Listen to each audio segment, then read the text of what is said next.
Bonjour à tous, j'espère que vous allez bien. Bon, alors les amis, apparemment, Emmanuel Macron souhaite nommer un Premier ministre dans les 48 heures. Et oui, tic-tac, l'heure tourne. Mais en attendant, pour nous distraire et qu'on ne s'ennuie pas trop, il a décidé de nous envoyer l'un de ses députés, Jean-René Cazeneuve. Rien que ça, les amis. Et Jean-René, faut savoir que c'est un rigolo, c'est un marrant. Le gars sait comment faire rire la foule. Non mais regardez-le, il ne lui manque plus que le nez rouge. Oui, mais ça veut dire que vous êtes prêt à un Premier ministre de gauche, un Premier ministre de droite, ça n'a pas marché, visiblement.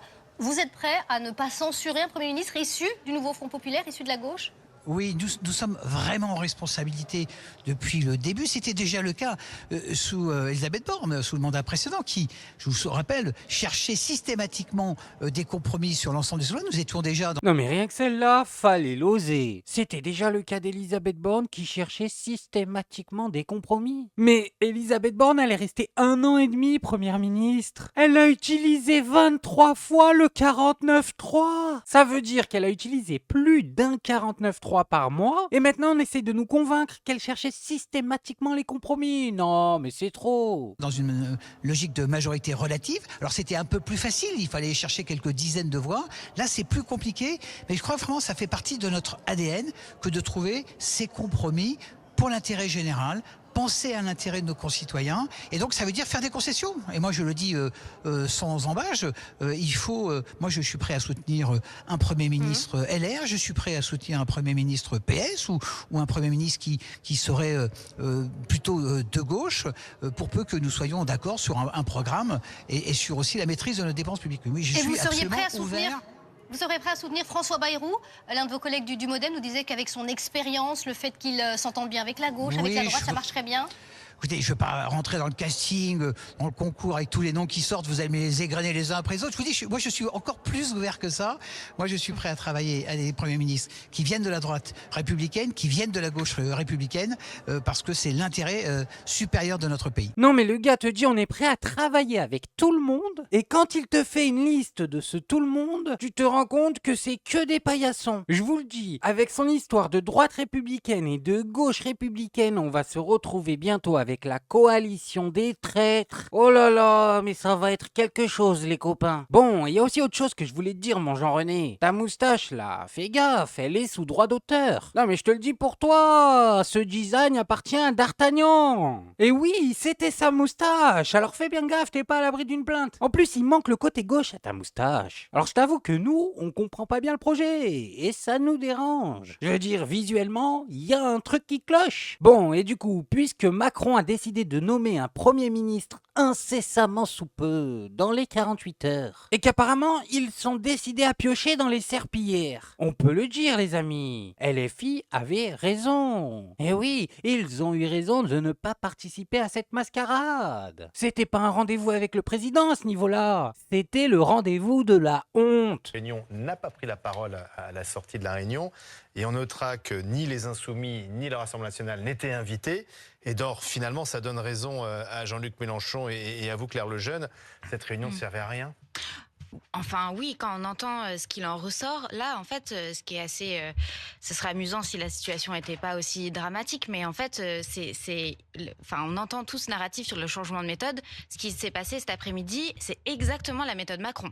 Il outrepasse son rôle, c'est pas son rôle de président de réunir les chefs de parti et de s'immiscer dans ce qui est notre travail Dans le parlementaire. pouvoir législatif. Exactement, là il y a une claire question sur la séparation des pouvoirs, mais c'est assez typique de la manière d'exercer le pouvoir qu'a le président Macron et qui fait qu'aujourd'hui il est le cœur du problème.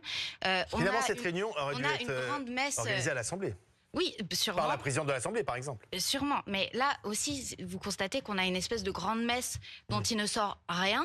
Ça, c'est aussi assez typique de Macron. Ça rappelle la réunion de Saint-Denis. Bah voilà, non mais on a le souvenir de tous ces épisodes, donc en fait il y a rien de nouveau en fait. On reste avec le problème Macron qui est le cœur du problème. Le problème Macron, ça veut dire qu'il doit démissionner, c'est toujours votre... En fait, vous voyez quelles autres conclusions on va aller vers 4 gouvernements qui vont tomber les uns après les autres. Là on voit bien à quel point le cœur du problème... Il y aura toujours cette absence de majorité à l'Assemblée nationale. S'il y a une nouvelle élection présidentielle, vous aurez toujours... Bien sûr, l'élection présidentielle permet aux Françaises et aux Français de trancher à nouveau la question du cap politique à donner au pays. Donc clairement, Oui, mais on peut vous pas. pourrez pas demander à des députés macronistes ou Là, des on députés est de dans droite une crise d'appliquer une institutionnelle qui a politique bien de été la mer. créée par la manière dont le président Macron a poussé jusqu'au bout la logique de la cinquième. Là, c'est une crise de la Cinquième République et une crise du macronisme. Et ce qu'on voit aussi, et ce qui est très important, C'est une crise juste politique, résultant des élections. C'est pas une il y a crise quand même eu des gens, il y a quand institutionnelle même ou eu des constitutionnelle. gens en responsabilité ces 7 dernières années. Donc on peut quand même se dire que la crise économique, la crise budgétaire, la crise institutionnelle qu'on connaît, il y a quand même quelques responsables à distinguer quand même dans le lot. Et ce que Mais non, il n'y a pas de responsable. Il y en a qui ont toujours pas compris, c'est fou. C'est ça le tour de magie. En politique, messieurs, dames, il n'y a pas de responsable. Regardez, je vais vous donner juste un petit exemple. Il y a quelques mois, on a découvert que Bruno Le Maire et compagnie avaient caché un trou de 1000 milliards dans la dette du pays. Ils l'ont provoqué ce trou, et ensuite ils l'ont caché. Et à votre avis, qui a été rendu responsable de ce fiasco? Bah personne! La magie de la politique, ils ont tous quitté le bateau. Bon, et maintenant je vais vous montrer un autre extrait. Chose exceptionnelle les amis. Sur CNews, on a pu entendre des compliments sur Jean-Luc Mélenchon. Mais qu'est-ce qui se passe? Les mecs ne savent plus sur quel pied danser ou quoi? Mais je vais vous dire une chose quand même, on peut pas reprocher à Mélenchon d'être fidèle à ses propres convictions. Tous ici, on est en train de dire, oui, ces hommes politiques qui, une fois arrivés au pouvoir, ne tiennent pas leurs engagements. Lui, Mélenchon, il se tient quand même sur sa ligne. Alors peut-être que la chute est dramatique, mais lui, il dit, moi, je ne serai pas un social traître qui ira, alors qu'on vous a élu, vous, députés socialistes, sur l'idée qu'on abrogerait la réforme des retraites, eh ben moi, je mangerai pas de ce pain-là. Donc la conclusion est peut-être dramatique de faire tomber le président de la République avant la fin de son mandat, je partage, mais vous allez faire le reproche aux leaders maximaux d'être fidèles à ses convictions. Non, parce que c'est pas possible.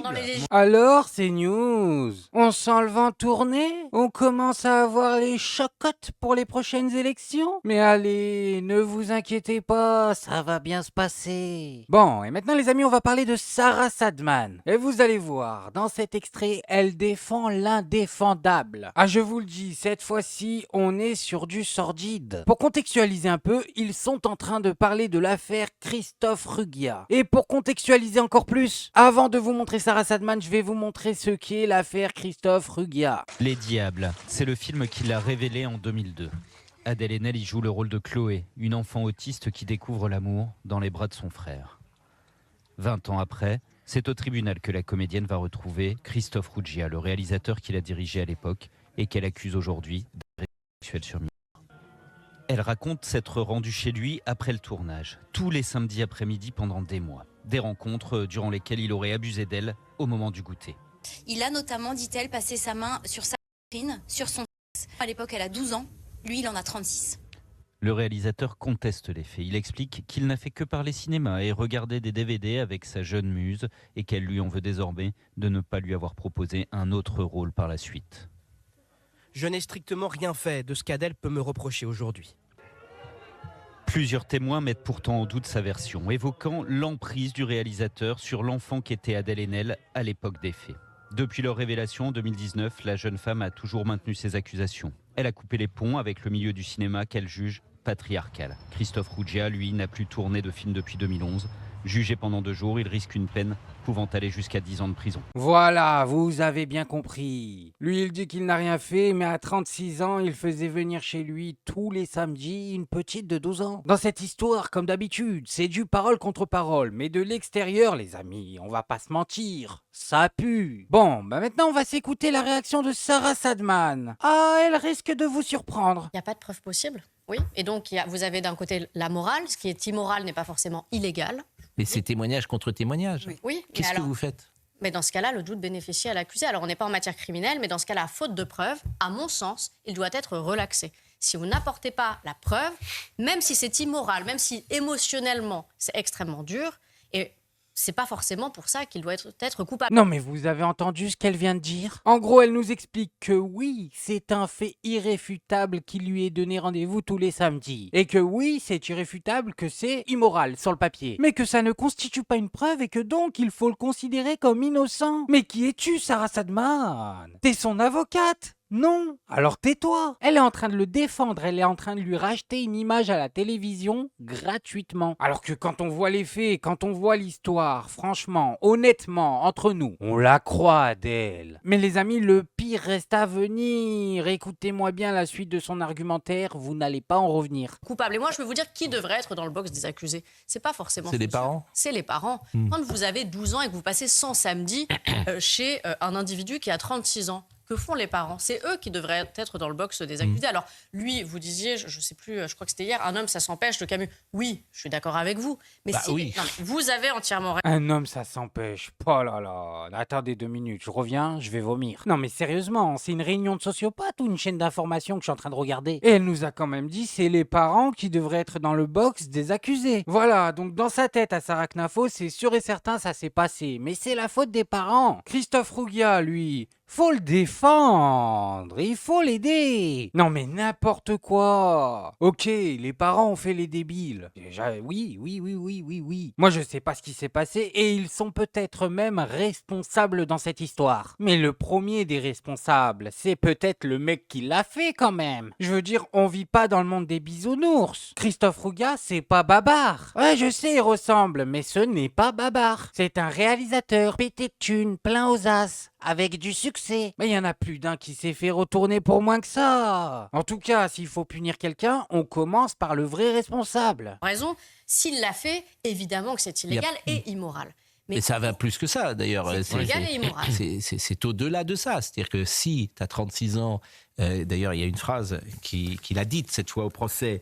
Oui, elle avait une sensualité débordante et d'ailleurs, elle l'a toujours aujourd'hui. Cette phrase est inadaptée, mais je vais vous dire, la moralité est quelque chose à géométrie variable. Non, on ne peut pas dire ça. Je vous le dis, la moralité est à géométrie variable. Oui. Pour certains, cette phrase est déplacée et elle l'est pour le commun des mortels. Oui. Pour d'autres, comme ce monsieur, manifestement, ça ne l'est pas. La plus mauvaise avocate du pays, messieurs, dames. Non mais sérieusement, qu'est-ce que c'est que cette défense? J'ai juré, si un jour t'es dans le foin et que t'as besoin d'un avocat, ne prends pas Sarah Sadman. Ah mais tu vas pour un PV, tu finis en prison. Là, elle vient de nous dire que ce qui est immoral pour le commun des mortels, messieurs, dames, pour les moldus, n'est pas immoral pour Christophe Rougia. Mais qu'est-ce que ça veut dire? Lui, c'est un sorcier. Il a étudié à Poudlard, c'est ça? Je n'arrive pas bien à saisir dans quel monde c'est censé nous convaincre qu'il est innocent. Oui, mais Une défense quand même maladroite. C'est une défense qui est extrêmement hasardeuse et maladroite. Pour autant... Mais qu'est-ce qu'on fait alors? Eh bien, C'est pas vous maladroit. regardez les preuves et rien que les preuves. Regardez dans le procès Mazan, il y a des preuves. Effectivement, c'est très rare, ça a été filmé. Oui. Quand vous avez une prescription, un procès qui intervient 20 ans après, vous avez une détérioration des éléments probatoires. Ah non mais c'est bon, j'en peux plus. Là on est sur le boss final des arguments. En gros, même si c'est vrai, il ne risque rien puisque les preuves n'existent pas parce qu'on est sur une affaire qui date de 20 ans en arrière. Oui, elle aurait pu dire « il est coupable mais vous ne pouvez pas le prouver », c'était la même chose. Bon, et maintenant les amis, puisqu'on est sur CNews, on va y rester pour assister à une scène de foot tous ensemble. Mais oui les amis, parce que là c'est trop. Il va falloir que vous me disiez si ce que je vois est réel ou si c'est des hallucinations. Parce que tous les jours, c'est une nouvelle scène de fou sur CNews. Moi, par provocation, j'ai dit l'autre jour, c'est ma conviction, je pense que dans 10 ans, le voile sera autorisé à l'école. Parce que vous ne pourrez pas. Attends, il sera obligatoire. Mais vous ne pourrez pas faire autrement parce que j'ai peur que la demande soit tellement forte que ça sera très compliqué. D'abord, il y a des enseignants aujourd'hui qui ne sont pas du tout sur la ligne de laïcité. Mais je vois que ça, je le dis par provocation. Non, mais moi, je vous réponds par provocation aussi que, pardonnez-moi, on voit des gens qui portent le voile qui se victimisent. Et il y a un espèce de grand concours en France de pleurnicheuses et de victimisation. La réalité que moi je connais, c'est ce qui se passe dans des pays comme demain en Syrie, peut-être, et dès aujourd'hui en Iran et dans toute une partie du monde arabo-musulman, où ce sont ceux qui ne portent pas le voile, celles qui ne portent pas le voile, qui sont punis. Et qui ne sont pas punis d'une manière imaginaire, qui sont punis d'une manière cinglante, dure. Et épouvantable. Charlotte. Donc ça va. Mais je peux être d'accord avec vous, mais vous avez une... Qu'est-ce que vous faites? Qu'est-ce que vous avez dit? Khalas, ça suffit. Ça suffit.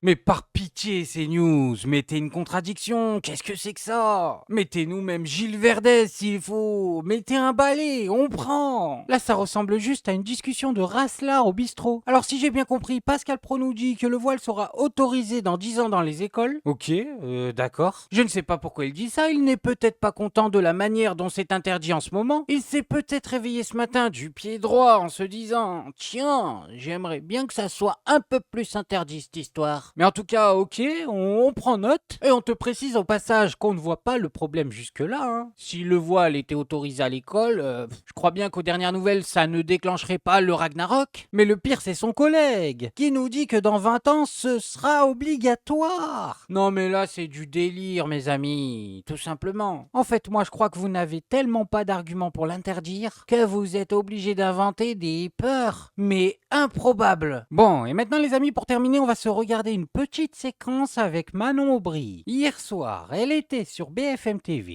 et tout le monde lui posait des questions. Voilà, ça débattait, ça la prenait à partie, jusqu'au moment où c'est elle qui s'est mise à se poser une question. Et vous allez voir, elle n'a pas tout à fait tort. Et ça, ceci dit, qu'est-ce qu'il est possible de faire quand même aujourd'hui?